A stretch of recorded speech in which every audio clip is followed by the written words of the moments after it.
Hello बच्चों, हमारे YouTube channel पे आपका बहुत बहुत स्वागत है। बच्चों, आज मैं आपको पढ़ाऊंगा क्लास 12 की केमिस्ट्री और उसमें आप पढ़ रहे हैं कार्बनिक रसायन। और आज आप पढ़ेंगे बेटा जी हेलो एल्केन का रासायनिक अभिक्रिया। हेलो एल्केन का रासायनिक अभिक्रिया में आप कितने प्रकार की देती हैं, अच्छे से समझिएगा। हेलो एल्केन का जो रासायनिक अभिक्रियाएं हैं ये 3 प्रकार की अभिक्रियाएं देती हैं। नंबर एक कौन सा है? नाभिक रागी प्रतिस्थापन अभिक्रिया। नाभिक रागी प्रतिस्थापन अभिक्रिया। दूसरा क्या होता है बेटा जी? विलोपन अभिक्रिया।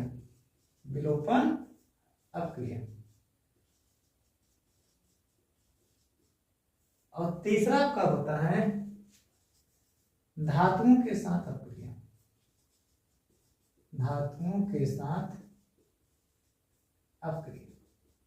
आया समझ में? तो कई बार ये पूछा था, अगली बार भी बोर्ड एग्जाम में पूछा गया था। मतलब बोर्ड के एग्जाम से बहुत आईएमपी क्वेश्चन है, तो आप याद तो लीजिएगा कि हेलो एल्केन का रासायनिक अभिक्रियाएं कितने प्रकार की देती हैं। तीनों कई बार हर बार बोर्ड एग्जाम में पूछा गया है। हेलो एल्केन के रासायनिक अभिक्रियाएं 3 प्रकार की देती हैं। एक होता है नाभिक रागी प्रतिस्थापन अभिक्रिया, दूसरा होता है विलोपन अभिक्रिया या निराकरण अभिक्रिया, और तीसरा होता है धातुओं के साथ अभिक्रिया। तो जो नाभिक रागी प्रतिस्थापन अभिक्रिया हम एक एक पढ़ेंगे। तो पहला हो गया नाभिक रागी प्रतिस्थापन अभिक्रिया। नाभिक रागी प्रतिस्थापन अभिक्रिया। अब समझिएगा बच्चों, इसे हम न्यूक्लियोफिलिक सब्स्टिट्यूशन रिएक्शन करते हैं या इसे हम एसएम रिएक्शन करते हैं। कई बार ये पूछा है कि एसएम रिएक्शन क्या होता है?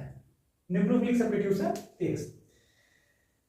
नाभिक रागी का मतलब ये होता है कि हेलो एल्केन के रासायनिक अभिक्रिया में होता है कि हेलो एल्केन पर अभिक्रिया कराया जाता है। जैसे RX हो गया, इसे हेलो एल्केन कहते हैं। इनकी अभिक्रिया जब हम ना किसके साथ कराते हैं, नाभिक रागी का मतलब ये नहीं होगा जिनके ऊपर माइनस चार्ज होता है। अब आपको यह पता होगा, CH आवर्त की प्रतीक में आपने जाना होगा कि जब कार्बन की अपेक्षा हाइड्रोजन परमाणु की इलेक्ट्रॉन खींचने की क्षमता अधिक होती है, इसके ऊपर क्या होता है? आंशिक ऋणावेश होता है। और इनके ऊपर क्या होता है? आंशिक धनावेश।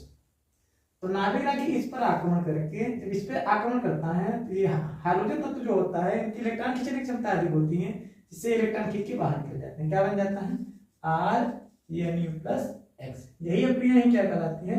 नाभिक रागी प्रतिस्थापन अभिक्रिया कहलाती है। जैसे समझिएगा, एक एग्जांपल देता हूं। जैसे CH3 CH2 Cl हो गया। और न्यूक्लियोफिलिक का मतलब ऐसे तत्व जिनके ऊपर माइनस चार्ज हो, जैसे OH हाइड्रोक्साइड आयन। इनकी अभिक्रिया जब हम ना अब एक इसके ऊपर आक्रमण करेगा, कार्बन के ऊपर आक्रमण करेगा, क्लोरीन अपना इलेक्ट्रॉन खींच के बाहर चला दे, तो क्या मिलेगा आपको? CH3 CH2, यहां मिल गया OH और प्लस Cl। आया समझ में? अब बोर्ड एग्जाम से पूछा जाता है कि जो नाभिक रागी प्रतिस्थापन अभिक्रिया है, वह नाभिक रागी प्रतिस्थापन अभिक्रिया को क्रियाविधि के आधार पर, किसके आधार पे? क्रियाविधि के आधार पर कितने भागों में बांटा गया है? 2 भागों में बांटा है। तो चलिए आपको बता देता हूं, जो ये एसएन रिएक्शन है ये क्रियाविधि के आधार पर कितने भागों में बांटा गया है? 2 भागों में बांटा गया है। एक SN1 रिएक्शन और एक होता है SN2 रिएक्शन अभिक्रिया। SN2 रिएक्शन आया समझ में? तो SN1 का मतलब होता है बेटा जी यूनिमॉलिक्यूलर न्यूक्लियोफिलिक सब्स्टिट्यूशन रिएक्शन या एका आणविक नाभिक रागी प्रतिस्थापन अभिक्रिया। एका आणविक नाभिक रागी प्रतिस्थापन अभिक्रिया इसे कहते हैं द्वि अणुक नाभिक रागी प्रतिस्थापन अभिक्रिया। तो कई बार ये नाम फेमस है।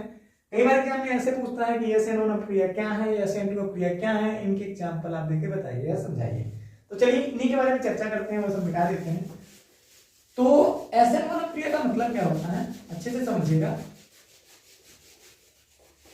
SN1 अभिक्रिया एकाणुक नाभिक रागी प्रतिस्थापन अभिक्रिया। सबसे पहले अगर आपसे कोई पूछेगा, आप यूपी बोर्ड से पढ़ते हैं, तो आपको सबसे अच्छा होगा कि आप हिंदी लिखेंगे, और हिंदी में लिखना पड़ेगा आपको सबको। तो यह क्रिया 2 चरणों में संपन्न होती है। आप बोलेंगे कि जो SN1 क्रिया होती है ये 2 चरणों में संपन्न होते हैं। पहले चरण या पद में जो हेलोल्केन होता है, मान लेता हूं ये हेलोल्केन हो गया, पहले चरण और पद में ये हेलोल्केन होता है, ठीक। पहले चरण और पद में हेलोल्केन में कार्बन और हाइड्रोजन के बीच आबंध का विदलन होता है। मान लेता हूं एक नाभिक आगे हमने ले लिया OH, मतलब पहले ही चरण में नाभिक आगे आक्रमण नहीं करता है। इसमें पहले चरण में क्या होता है, जो भी हेलोल्केन होगा उनमें कार्बन और हाइड्रोजन के बीच आबंध का विदलन होता है और कार्बन के ऊपर आ जाएगा प्लस चार्ज और हाइड्रोजन क्या होगा, निकल जाएगा। तो कार्बोकैटायन की उत्पत्ति होती है। क्या कार्बन के ऊपर प्लस चार्ज है उसे क्या कहते हैं, कार्बोकैटायन। तो कार्बोकैटायन की उत्पत्ति होती है, ठीक है, चालू होता है। तो कार्बोकैटायन पर अब जो ये नाभिक आगे है, चलिए मैं यहां उठा लेता हूं दूसरे चरण में, दूसरे पद में, पहला पद हो गया दूसरा। दूसरे पद में क्या होगा कि जो कार्बोकैटायन है, जो कार्बोकैटायन है उस पर नाभिक आगे से चाहे पीछे से आक्रमण करके यौगिक उत्पाद का निर्माण करता है। यही अपक्रिया ही क्या कहलाती हैं, SN1 अपक्रिया कहलाती है। जैसे कोई पूछ लिया कैसे बताएंगे SN1 अपक्रिया होता क्या है। SN1 अपक्रिया 2 चरणों में संपन्न होती है।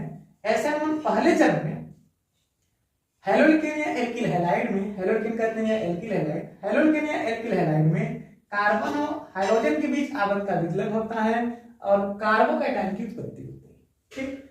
अब दूसरे चरण या पद में कार्बोकैटायन पर नाभिक चाहे आगे से आक्रमण करके और चाहे पीछे से आक्रमण करके यौगिक उत्पाद का निर्माण करता है और यह क्रिया ही क्या कहलाता है, ये SN1 अपक्रिया कहलाता है। अब आप समझेंगे SN2 अपक्रिया क्या है, आ गया समझ में, चलिए आगे SN2 अपक्रिया समझिएगा बच्चों। SN2 अपक्रिया क्या है, SN2 का मतलब होता है द्विअणुक नाभिक की प्रतिस्थापन अपक्रिया। तो यह जो क्रिया होती है एक ही चरणों में संपन्न होती है, एक ही पद में संपन्न होती है या स्टेट में संपन्न होती है। इसमें क्या होता है कि मान लीजिए कोई कार्बन हेलोल्केन है H, इनके ऊपर क्या होगा, आंशिक धनावेश, इनके ऊपर क्या होगा, आंशिक ऋणावेश, और मान लेता हूं नाभिक OH-।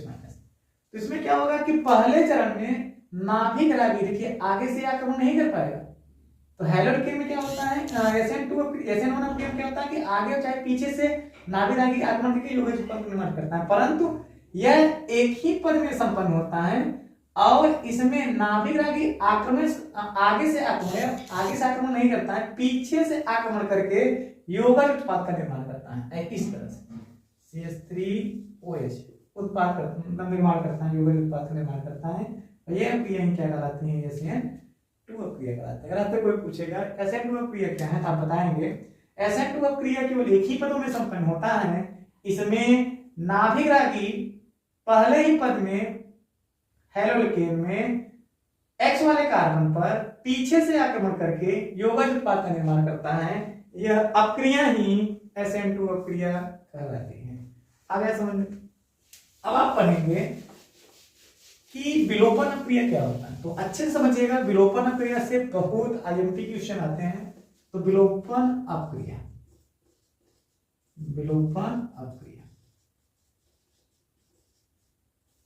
इसे कहते हैं निराकरण अपक्रिया। तो हेलोल्केन की रासायनिक अपक्रिया में आप पढ़ रहे हैं विलोपन अपक्रिया, जो बोर्ड के परिपथ से बेटा जी ने क्या बताऊं कि मैं दिल से बता रहा हूं कि एक क्वेश्चन जरूर आएगा विलोपन अपक्रिया से, 100% आप मान लीजिएगा। विलोपन अपक्रिया में क्या होता है कि सभी हेलोल्केन या एल्किल हैलाइड विलोपन अपक्रिया नहीं देते हैं। वही हेलोल्केन और हेलोल्केन विलोपन अपक्रियाएं देती हैं, हेलोरिन नहीं। वही हेलोल्केन विलोपन अपक्रियाएं देती हैं जिसमें बीटा हाइड्रोजन परमाणु उपस्थित होता है। तो आप कहेंगे बीटा हाइड्रोजन परमाणु क्या होता है सर, तो समझिएगा X वाला कार्बन, X हेलोल्केन में जो X से कार्बन जुड़ा होता है उसे अल्फा कार्बन कहते हैं, उसके बगल वाला कार्बन बीटा कार्बन और उसके बगल वाला कार्बन को गामा कार्बन कहते हैं। अल्फा कार्बन पे जो भी हाइड्रोजन होगा बेटा जी ना उसे हम अल्फा हाइड्रोजन कहते हैं, और बीटा हाइड्रोजन पे जो भी हाइड्रोजन होगा, बीटा कार्बन पे जो भी हाइड्रोजन होगा उसे हम बीटा हाइड्रोजन कहते हैं, और गामा कार्बन पे जो भी हाइड्रोजन होगा उसे हम गामा हाइड्रोजन कहते हैं। तो आप क्या बताएं कि सभी हेलोल्केन विलोपन क्रियाएं नहीं देते हैं, वही हैलोल्केन या एल्किल हैलाइड विलोपन क्रियाएं देती हैं जिनमें बीटा हाइड्रोजन परमाणु कम से कम एक बार उपस्थित होता है। जैसे अगर आपसे पूछ दूं क्या ये CH3Cl क्या ये विलोपन क्रियाएं देंगे? नहीं देंगे बेटा जी। क्यों? क्योंकि ये जो Cl है ना, ये एक ही कार्बन जुड़ा है। जो पहला कार्बन होता है वो क्या होता है? Alpha carbon. इनमें बीटा कार्बन है नहीं, और जब बीटा कार्बन है नहीं तो विलोपन क्रियाएं नहीं देती हैं।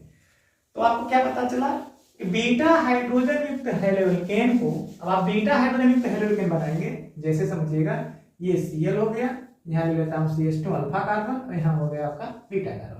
तो चलिए थोड़ा एक स्ट्रक्चर बना देता हूँ। जैसे यहाँ CCCl, इनकी वैलेंसी 2 बार जुड़ा है, तो एक H यहाँ कितनी बार जुड़ेगा?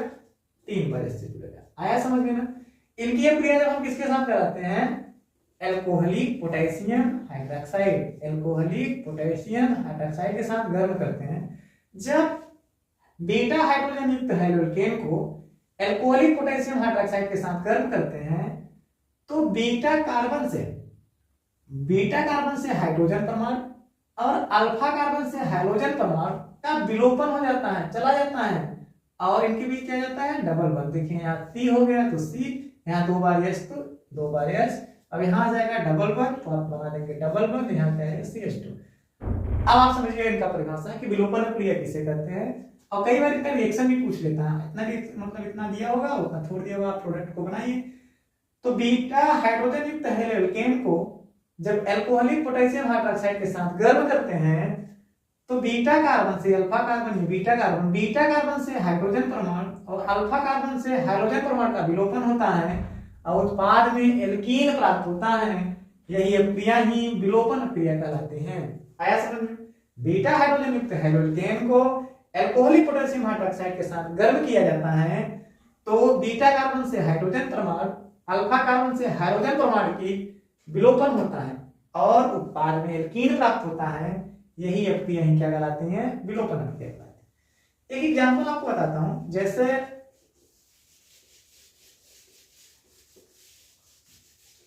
समझिएगा, एक एग्जांपल और समझिए।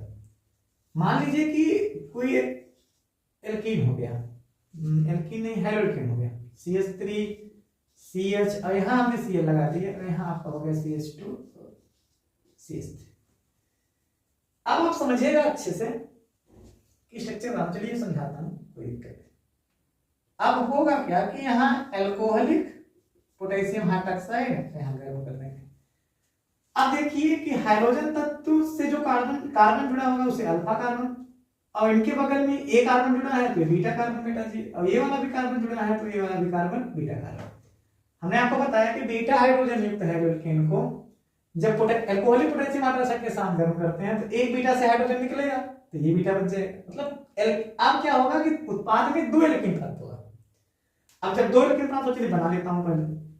क्या होगा? मान लेता हूं इसमें से निकाल देता हूं, इनमें से बीटा हाइड्रोजन निकाल देता हूं एक, और यहां से हाइड्रोजन निकाल देता हूं। देखिए क्या मिलेगा? CH2, एक हाइड्रोजन निकल गया, सिंगल बॉन्ड, और फिर क्या आ गया यहाँ? अब देखिए यहाँ से CH, यहाँ Cl निकला ना, इनके बीच क्या है? डबल बॉन्ड, तो क्या बचा यहाँ? CH, और फिर यहाँ CH2 और सिंगल बॉन्ड CH3। आया समझ में ना? अब फिर समझिएगा, अब यहाँ से बीटा निकाल देता हूँ, यहाँ से हाइड्रोजन और यहाँ से हाइड्रोजन, तो ये वाला CH3, और यहाँ देखिए ये वाला CH, ये निकल गया हाइड्रोजन, और यहाँ आ जाएगा डबल बॉन्ड क्योंकि वैलेंसी की खाली हो गया। फिर यहाँ क्या आ गया? एक हाइड्रोजन का CH और सिंगल बॉन्ड CH3। अब इनमें मुख्य उत्पाद कौन सा होगा? इनका नियम बताने के लिए, मतलब मुख्य उत्पाद कौन सा होगा? नियम एक थे वैज्ञानिक, इनका नाम सेट-जैप या जेट-सैप। कई बार एग्जाम में पूछा है कि सेट-जैप या जेट-सैप का नियम क्या होता है, तो आप बताएंगे बीटा हाइड्रोजन के पश्चात जो एल्कीन प्राप्त होता है, ठीक, जो एल्कीन प्राप्त होता है उस एल्कीन में कार्बन कार्बन कार्बन कार्बन द्वि-आबंध के बीच, कार्बन कार्बन द्वि-आबंध से जिनमें एल्किल समूहों की संख्या, इसमें कितनी जुड़ी है? 2 जुड़ा है, उसमें कितना जुड़ा है? 1 जुड़ा है। जिनमें एल्किल समूहों की संख्या अधिक होती है वह क्या होता है?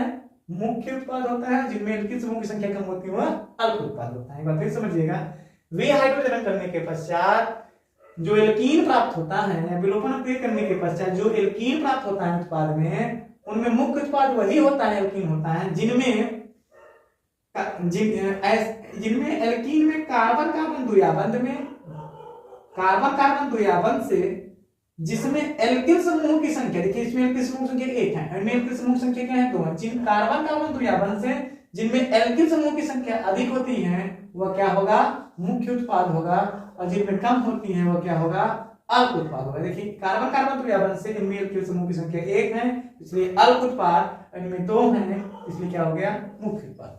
एक एग्जांपल और बताता हूं फिर आपको समझ में आ जाएगा। चलिए